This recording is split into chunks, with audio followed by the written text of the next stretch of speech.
मुझे आज फोन आया मुबीन आरफ जट जो एमएनए है गुजरांवाला से, उनके वालिद का, आरफ जट साहब। उन्होंने कहा जी मेरी फैक्ट्री के ताले तोड़े हैं, पहले सील किया था, ताले तोड़े हैं, उनको खोला है, वहां से 13 से 14 करोड़ रुपए का माल उठाकर ले गए हैं। 13 से 14 करोड़ रुपए का माल उठाकर ले गए हैं। आईनी तरमीम में वोट दो तो 50 करोड़ से 1 अरब रुपए तक मिल जाएगा। आईनी तरमीम में वोट नहीं दोगे 14 करोड़ का माल फैक्ट्री से उठाकर ले गए। फिर वो कहते हैं हमारे घर के ताले तोड़े, ताले तोड़ के अंदर दाखिल हुए, जितने हमारे घर के अंदर सेफ थे उनको तोड़ा और कीमती सामान वहां से भी उठाकर ले गए।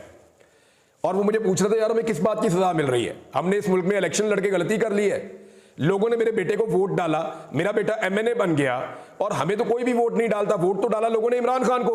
अब हम ये कहते हैं कि इमरान खान का वोट है, हमने बेईमानी नहीं करनी। इस मुल्क में बेईमानी ना करने की हमें यह सजा मिल रही है कि हमारी फैक्ट्री, गोदाम, घर, हर चीज तबाह हो रही है। उसके ऊपर मरियम नवाज की जबान नहीं खुलेगी।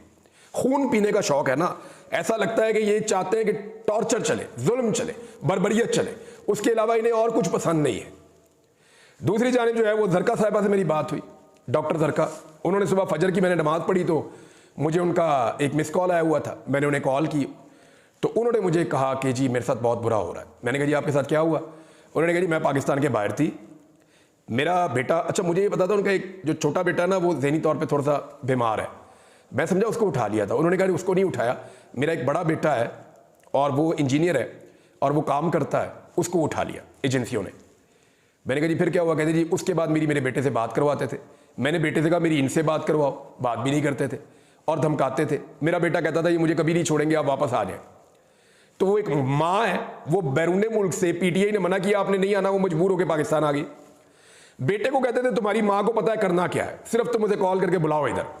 माँ पहुंचती है और उनको मिलने के लिए जाती है, अपनी पार्टी की क़यादत से रब्ता करती है। शिबली फराज साहब ने हाथ खड़े किए, उन्होंने कहा जी ठीक है हम आपके साथ जरूर है, लेकिन ये मामला आपको हल करना है, आप जाएं, जाके उनसे मुज़ाकरात करें और मिले। तो शिबली फराज साहब ने मशवरा दिया और वो जाके मिल रही हैं। उन्होंने जाके मुलाकात की, मुलाकात करके उन्होंने कहा जी आप मुझे रख लें अपने पास, मेरे बेटे को छोड़ दें। उन्होंने कहा ये हम नहीं कर सकते, बेटा आपका इधर ही है, आपने कहीं जाना है तो जाएं। उन्होंने कहा जी मेरा क्लिनिक तो खोल दें, मेरी कमाई वहां से होती है। उन्होंने क्लिनिक खोल दिया।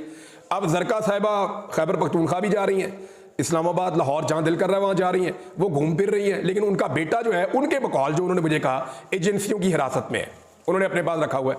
वो ये कहती हैं कि मैं वोट डालना ही नहीं चाहती, ना मुझे पैसा चाहिए, ना मैं वोट डालना चाहती हूँ। ये उन्होंने कहा मुझे अभी तक कि ना मैं पैसा ले रही हूँ, ना मैं वोट डालना चाहती हूँ, ना मैं आईनी तरमीम के हक में हूँ, मैं इमरान खान से बेवफाई कभी नहीं करूंगी। मैं इनसे पूछती हूँ तुमने मुझे क्यों चुन लिया, बाकी भी तो है।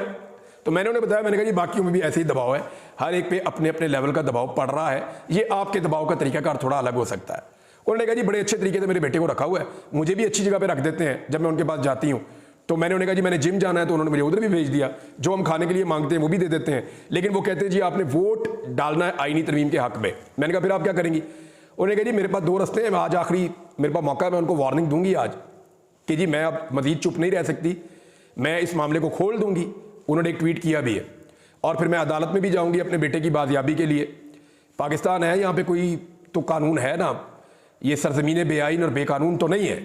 तो मैं जाऊंगी, मैं एक सेनेटर हूँ और मेरे साथ ये ज्यादती नहीं की जा सकती, और अगर मुझे ज्यादा उकसाया जाएगा, जोर डाला जाएगा मेरे ऊपर, तो फिर मैं इस्तीफा दे दूंगी, मैं वोट नहीं डालूंगी। अब तक तो डॉक्टर जरका ने यही कहा है।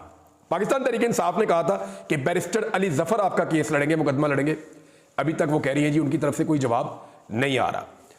दूसरी जानिब जो रियाज फतेहाना साहब हैं, उनकी फैमिली को, यानी उनके बेटे को जिन लोगों ने उठाया, उन्होंने रियाज फतेहाना साहब को और उनकी वाइफ को बार बार ये कहा कि देखिए आपकी पार्टी आपके साथ खड़ी नहीं हो रही। देखिए कोई आता है अदालत में, देखिए आप जब अदालत में आते हैं अपने बेटे को बाजियाब करवाने के लिए, कोई आता है, कोई आपके साथ आपकी पार्टी का बंदा खड़ा नहीं हुआ। जो पार्टी आपके साथ खड़ी नहीं हो रही, आप उस पार्टी के साथ क्यों खड़े हो रहे हैं? और ये बात जो है वो दिल को लगने वाली बात है। यानी पाकिस्तान तहरीक इंसाफ की लीडरशिप ने डॉक्टर जरका को भी अकेला छोड़ दिया और रियाज फतेहाना को भी अकेला छोड़ दिया मुश्किल वक्त में कि तुम अपनी लड़ाई खुद ही लड़ लो। यानी तुमने अपने आप को खुद ही बचाना है, तुम अपनी लड़ाई खुद ही लड़ लो। यानी ये तो एक तरह की सहूलतकारी है जो पाकिस्तान तहरीक इंसाफ की लीडरशिप आईनी तरमीम के हक में कर रही है। ये चीजें बताना मेरी रिस्पॉन्सिबिलिटी है, मैं आपको इसलिए बता रहा हूं। नंबर पूरे नहीं हो रहे, ये आपको फिर मैं बता रहा हूं कि रियाज फतेहाना भी वोट कोई नहीं डालेगा। जिस दिन वो असेंबली में आके बैठेगा आप देखिएगा वो तमाशा क्या होगा। बहुत मुश्किल है, बहुत मुश्किल है, बहुत मुश्किल है। और डॉक्टर जरका का भी बहुत मुश्किल है अब तक की जो इंफॉर्मेशन है उसके मुताबिक। तो एक चीज तो आप समझ लीजिए कि पाकिस्तान तहरीक इंसाफ पूरी ताकत के साथ अपने उन अरकान के साथ खड़ी नहीं हो रही जिनके साथ जुल्म और ज्यादती हो रही है। इसके ऊपर इससे अगर 5% भी जुल्म और ज्यादती नून लीग या पीपल्स पार्टी के साथ होती ना, तो बिलावल की तकरीर याद है, कितने बेगैरत हो आप, याद है, याद है।